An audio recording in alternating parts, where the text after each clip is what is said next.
ये क्या है? सिक्का। सिक्का है, 10 का सिक्का। 10 का सिक्का है, ठीक। और इसमें 10 लिखा हुआ है, ठीक है ना? 10 लिखा हुआ है। और ये देखिए, ये उसे भारत लिखा हुआ है। तो ये जो भारत लिखा हुआ है इसे हम हेड कहते हैं। क्या कहते हैं? हेड कहते हैं। और ये जो सिक्का ये 10 लिखा हुआ है यहाँ पे, इसे क्या कहते हैं? टेल कहते हैं। तो हर सिक्के में एक हेड होगा और दूसरा क्या होगा? टेल होगा। हेड को हम चित कहते हैं। क्या कहते हैं? चित कहते हैं। और जो टेल होता है उसे हम पट कहते हैं। क्या कहते हैं? पट कहते हैं। कभी कभी हम लोग सिक्के को टॉस उड़ाने में यूज करते हैं। जब क्रिकेट मैच वगैरह हम लोग खेलते हैं तो उसमें टॉस उड़ाया जाता है, जैसे इस तरह से उड़ाया जाता है ना? तो टॉस उड़ाने में सिक्के का यूज क्यों किया जाता है? ताकि उसका फैसला करने के लिए दो टीम के। हाँ, किसको उसमें परिणाम निकालने। हाँ, परिणाम मतलब कौन पहले बैटिंग करेगा या बॉलिंग करेगा। आखिर सिक्का का ही यूज क्यों किया जाता है? ये प्रश्न ये है। दूसरा क्यों यूज नहीं किया जाता है? कोई दूसरी चीज क्यों यूज हम नहीं करते हैं? सिक्का के अलावा दूसरी चीज क्यों यूज नहीं करते हैं? क्योंकि इसमें चित और पट आने की संभावना समान है। ऐसा नहीं है कि जब हम सिक्के को उछालेंगे तो ज़्यादा हेड आ जाए, ज़्यादा बार हेड आ जाए या ज़्यादा बार टेल आ जाए। दोनों के आने की संभावना समान है। हम लोग का दोनों के आने का चांस बराबर है, इसलिए हम लोग सिक्के का यूज करते हैं। तो ये जो संभावना है जिसे उछालते हैं हम सिक्के को, तो ये दो तरह की संभावना है। एक हेड आने की संभावना है, दूसरा टेल आने की संभावना है। तो ये दो संभावनाएं हुई। कितनी संभावनाएं हुई? दो संभावनाएं। तो कुल संभावना कितनी है? दो। दो। कुल संभावना 2 है। तो प्रायिकता जो हम आज पढ़ने वाले हैं, आज का जो हमारा सब टॉपिक है, ये प्रायिकता चैप्टर ये है। इसे प्रायिकता, उसको इंग्लिश में हम प्रोबेबिलिटी बोलते हैं। प्रोबेबिलिटी बोलते हैं। प्रायिकता क्या बोलते हैं? प्रोबेबिलिटी। और ये प्रायिकता मतलब क्या? संभावना, अधिक संभावना। इसका अर्थ होगा अधिक संभावना। प्रायिकता में जिसकी संभावना, ये संभावना को हम जानते हैं। हाँ, चांस का देख कितना चांस ये है, तो ये संभावना को व्यक्त करता है। तो प्रायिकता हम निकालेंगे।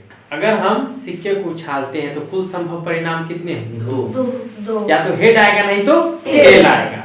तो इसे कहते हैं संभव परिणाम। क्या कहते हैं? संभव परिणाम।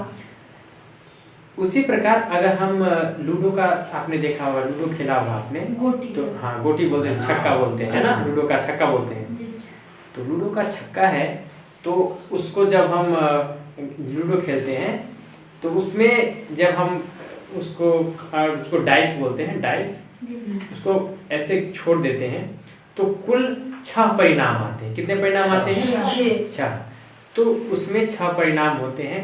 वो डॉटेड होते हैं, पॉइंट्स होते हैं उसमें, पॉइंट की तरह छोटे छोटे सर्कल्स होते हैं, छोटे छोटे वृत्त होते हैं ना।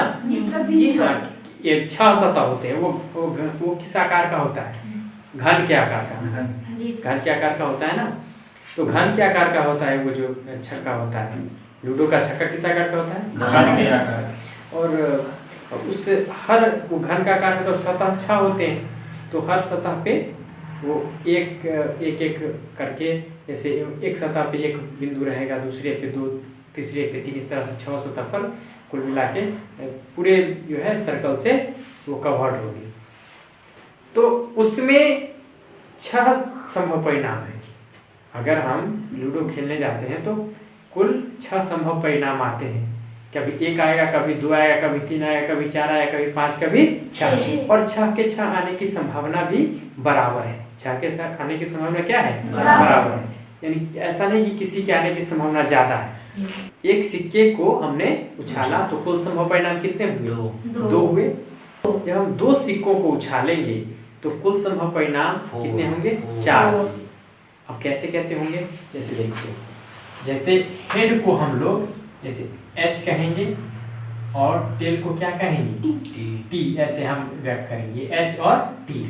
तो अब मान लीजिए कि 2 सिक्के हमारे पास है, तो हो सकता है पहले सिक्के का भी हेड आए और दूसरे का भी हेड आए।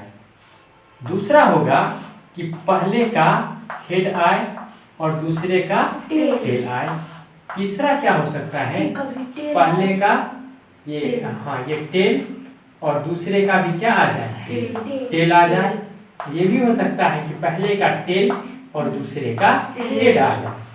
तो इस तरह हम देखते हैं कि जब दो सिक्कों को हम एक साथ उछालते हैं तो कुल संभव परिणाम 4 होते हैं। 4 उसी प्रकार अगर हम 3 सिक्कों को लें, 3 सिक्कों को लें तो वो क्लास 10 में ऐसे पढ़ना है, तो कुल संभव परिणाम 8 होंगे। आपको निकालना है कि 3 सिक्के को जब हम उछालेंगे एक साथ तो कुल संभव परिणाम कितने होंगे, 8 होंगे। अब मैं आपसे अगर प्रश्न करूं कि 2 सिक्कों को उछाला गया है एक साथ यादृच्छया, एक वर्ड आता है यादृच्छया। यादृच्छया मतलब बिना सोचे समझे। तो यादृच्छया उछाला गया है 2 सिक्कों को, तो अब बताइए कि दोनों पे हेड आए, दोनों सिक्कों का हेड आए, उसकी प्रायिकता क्या है। तो आप देखिए कुल संभव परिणाम कितने हैं, 4, और 4 में जो दोनों का इसका भी हेड हो और दूसरे का भी हेड हो तो ऐसा परिणाम 1 है। तो हम इस तरह से प्रायिकता निकालेंगे, तो हेड आने की प्रायिकता ये 1 है, 4 में कितना है 1, तो ये 1 और टोटल ये संभव परिणाम कुल कितने हैं 4, 1/4। उसी प्रकार अगर कोई कहे कि कम से कम एक हेड आने की प्रायिकता, कम से कम एक हेड आने की प्रायिकता, तो देखिए कम से कम एक हेड आए, तो यहाँ देखिए यहाँ भी एक हेड है, यहाँ भी एक हेड है और यहाँ एक हेड है, तो 1, 2 और 3 स्थितियों में कम से कम एक हेड मिल रहा है। इसलिए हम कहेंगे 3/4, 3 है ना, 1, 2, 3 स्थितियों में आ रहे हैं ना, कुल संभव परिणाम 4 है। और आपको ये कुल संभव परिणाम 4 और एक हेड आने वाले कितने हैं, 1, 2 और 3, तो 3/4। कभी आपसे ये कहा जाए दोनों टेल आने की प्रायिकता, दोनों टेल आने की प्रायिकता, दोनों टेल कहाँ, यहाँ है, यहाँ है ना, कितना है, यही है ना, दोनों टेल है, इसका भी टेल और दूसरे का टेल, यानी पहले सिक्के का भी टेल और दूसरे सिक्के का भी टेल, इसलिए यहाँ पर 1/4 होगा ना, क्योंकि टोटल कितने हैं 4 है ना, और इसमें से दोनों टेल आने वाला केवल 1 है, तो 1/4। ठीक है, तो आपने ये देख लिया, ये 2 सिक्कों पर आधारित है। ये क्लास 9 में हम पढ़ेंगे, क्लास 10 में दूसरी चीज पढ़ेंगे। फिर 3 सिक्कों के बारे में हम क्लास 10 में विस्तार से अध्ययन करेंगे। तो यहाँ पर आपको देखना यादृच्छया, यादृच्छया मैंने बताया था, इसे हम एट रैंडम बोलते हैं या रैंडमली भी बोलते हैं, यानी बिना सोचे समझे हमें जब कुछ करते हैं तो यादृच्छया होती है। जैसे मक्खी उड़ती है तो उसका कोई सोचा समझा कोई डायरेक्शन होता नहीं है, इसी पे यादृच्छया हुआ। मान लीजिए कि आपके पास एक बैग है और बैग में बहुत सारी पेंसिल्स रखी हुई हैं, बहुत सारी पेंसिल्स रखी हुई हैं, और आप बैग में हाथ डालते हैं और पेंसिल्स को निकालते हैं, एक पेंसिल निकालते हैं, तो आप अंदर में देख नहीं रहे कि कौन सा पेंसिल हमें निकालना है, आपने हाथ डाला और एक पेंसिल को निकाल लिया, तो इसे हम कहेंगे यादृच्छया। कभी कभी आप जाते हैं, कभी चॉकलेट वगैरह खरीदने जाते हैं, तो वहाँ देखते हैं चॉकलेट का डब्बा होता है और दुकानदार आपको जब चॉकलेट देता है तो उसमें डब्बे में हाथ डालता है, एक चॉकलेट निकाल लेता है। वो ये नहीं सोचता है कि मुझे इस चॉकलेट को ही निकालना है, वो कोई एक चॉकलेट निकाल के आपको दे देता है। तो यही यादृच्छया हुआ, यानी बिना सोचे समझे कोई भी एक निकाल लेना। ठीक है, तो ये यादृच्छया हुआ, यानी एट रैंडम भी बोलेंगे इंग्लिश में, या रैंडमली भी हम इसे बोल सकते हैं। तो यादृच्छया हुआ। अगर अब देखिए इसको हम और भी प्रैक्टिकल में देखते हैं। आपके पास बहुत सारे बॉल्स हैं, विभिन्न कलर्स के बॉल्स हैं, वो टेनिस बॉल हो या क्रिकेट बॉल, विभिन्न कलर्स के बॉल्स हैं आपके पास। सबका साइज सेम है, वजन सेम है, और एक आपने किसी बैग में उसको रख दिया है। तो अब आपको उसमें बिना देखे हाथ उसमें डालना है अंदर और उसमें से एक बॉल को निकालना है। अब विभिन्न कलर्स, इस पर थोड़ा ध्यान दे देते हैं कि हमारे पास माना कि ये मान लीजिए कि रेड बॉल की हम बात करें, किसकी बात करेंगे? बॉल की। तो रेड बॉल्स इसको हम आर से लिखते हैं, रेड बॉल्स 3 हैं। कितने हैं? 3 हैं। 3 रेड बॉल्स 3 हैं और ये ब्लू बॉल्स मान लीजिए ये 5 है और ग्रीन बॉल्स मान लीजिए ये 1 है। अब बताइए आप कि हम उसमें से बॉल को निकालेंगे बिना देखे हुए। सब कुछ सेम है, बस कलर का डिफरेंस है, साइज वेट सब सेम है, केवल कलर का डिफरेंस है। और बैग के अंदर है, हम हाथ डाल के उस बॉल को निकालेंगे, एक बॉल को निकालेंगे। तो अब बताइए ज्यादा संभावना किसके निकलने की है? 5 ये ब्लू बॉल, क्योंकि इसकी संख्या ज्यादा है। उसी प्रकार मान लीजिए कि हमारे पास बहुत सारे कंचे हैं। कंचे समझते हैं? इंग्लिश में मार्बल्स बोलते हैं, कंचे, बच्चे खेलते हैं ना कंचे। तो बहुत सारे कंचे हैं। अब कंचे में अब देखिए 3 कलर के कंचे भी हैं। मान लीजिए ये रेड कलर के कंचे हैं हमारे पास 10 और ब्लू कलर के कंचे हैं ये हमारे पास 3 एंड ग्रीन कलर के कंचे हमारे पास 20। अब ये बताइए कि इसमें सबसे कम कंचा, मैंने सबका साइज सेम है, वेट सेम है और हम लोग किसी थैली में उसको रख के अंदर रखे हुए, हमने हाथ डाला उसमें और बिना देखे एक निकाला, तो किस कलर के कंचे की निकलने की प्रायिकता ज्यादा होगी बताइए? ग्रीन, क्योंकि ग्रीन सबसे ज्यादा है। और किसकी निकलने की संभावना कम है? ब्लू के निकलने की संभावना कम है क्योंकि संख्या इसकी कम है। लेकिन ये कोई गारंटी नहीं है, प्रायिकता केवल आपको संभावना बताती है, इसकी कोई गारंटी नहीं है कि जो हम गोली निकाल रहे हैं या कंचा बोलते हैं ना, कंचा या मार्बल जो निकाल रहे हैं वो ग्रीन ही ज्यादा हो। ऐसा नहीं है कि हमें हर बार ये क्या मिले, ग्रीन मिले, हमें ब्लू भी मिल सकता है। ये संभावना केवल है, या फिर रेड मिल सकता है कोई भी, लेकिन संभावना किसकी ज्यादा रहेगी? 20 वाले, क्योंकि संख्या सबसे ज्यादा है।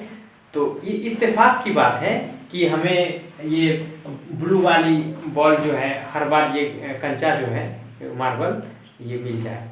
संभावना किसकी ज्यादा रहेगी? हमेशा ग्रीन वाली। ये तो आपको प्रायिकता है। अब बताइए इस प्रायिकता निकालना है, मैथमेटिकली हमको निकालना है, तो हमें कहा जाएगा कि एक थैले में विभिन्न कलर्स के मार्बल्स रखे हुए हैं, यादृच्छया उसमें से एक कंचा निकाला जाता है, तो ग्रीन कलर के कंचे पाने की प्रायिकता क्या होगी? तो ग्रीन कलर के कंचे कितने? 20। टोटल कंचे कितने हैं? 10, 3 और फिर कितना? 20। तो 20 बटे कितना? 33। टोटल से हमें डिवाइड करना है। फिर अगर कहा जाए कि ये बताइए ये ब्लू है ना, तो ब्लू कंचे पाने की प्रायिकता 3/33। उसके बाद रेड कलर के कंचे कितने हैं, तो इसकी प्रायिकता कितनी होगी? 10 बटे ये 33। अब बताइए इसको हम सिंप्लीफाई कर सकते हैं, ये 11 हो जाएगा ऐसे, तो 1/11 इसको हम लिख सकते हैं। आलू की बोरी से प्याज निकालने की प्रायिकता क्या होगी अगर आपसे पूछा जाए? आलू की बोरी से प्याज निकालने की प्रायिकता, तो आलू की बोरी में क्या रहेगा? आलू, प्याज तो रहेगा नहीं, तो प्याज की संख्या 0 हो गई यानी 0, तो उसकी प्रायिकता 0 और बट्टे उसमें आलू 100 हो या 200 हो या 500, इससे कोई फर्क पड़ने वाला नहीं है। तो अगर हम 100 मान लेते हैं उसमें आलू है, तो ये क्या हो जाएगा? 0। कितना हो जाएगा? 0 हो जाएगा। तो हम इसे कहेंगे कि आलू की बोरी में से प्याज निकालने की प्रायिकता कितनी हो जाएगी? 0 हो जाएगी। अगर मैं आपसे पूछूं कि आलू की बोरी में से हमें आलू प्राप्त करना है, क्या प्राप्त करना है?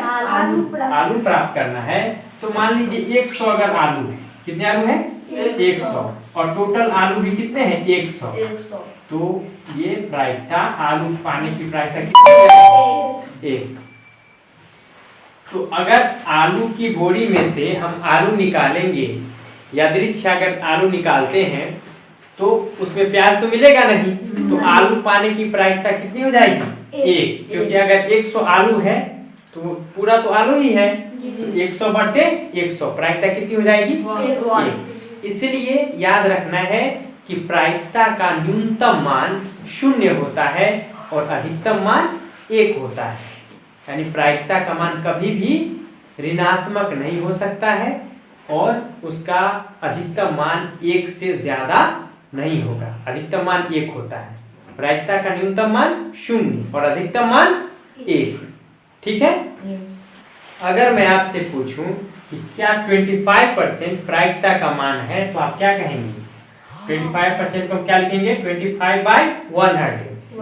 और ये 1 से छोटी संख्या है क्योंकि हर बड़ा है और अंश छोटा है, इसलिए इसका मान 1 से कम है और यह धनात्मक है। क्या है? धनात्मक है। प्रायिकता का मान 0 या 0 से अधिक होगा और 1 से कम होगा या 1 के बराबर होगा। तो यहाँ देखिए ये 1 से कम है और 0 से ज्यादा है, इसलिए प्रायिकता का मान होगा। अगर कोई आपसे पूछे 120% प्रायिकता का मान होगा या नहीं तो आप क्या कहेंगे? ये 120 है और डिवाइडेड बाय कितना है? 100। तो ये अंश हर की तुलना में अधिक है, इसलिए यह प्रायिकता का मान नहीं होगा। ये प्रायिकता का मान नहीं होगा और ये प्रायिकता का मान हो जाएगा, है ना। फिर अगर आपसे मैं पूछूं 0.6 प्रायिकता का मान होगा या नहीं तो आप क्या कहेंगे? यह होगा अथवा नहीं? बताइए आप लोग। होगा। 0.6 प्रायिकता का मान इसलिए होगा कि यह 0 से अधिक है और 1 से कम है। 0.6 को आप क्या लिख सकते हैं? 6/10। 6/10 अंश छोटा है हर की तुलना में, इसलिए इसका मान 1 से कम है, इसलिए प्रायिकता का मान होगा 7.3। प्रायिकता का मान होगा? नहीं होगा क्योंकि यह 1 से ज्यादा है, इसलिए प्रायिकता का मान ये नहीं होगा।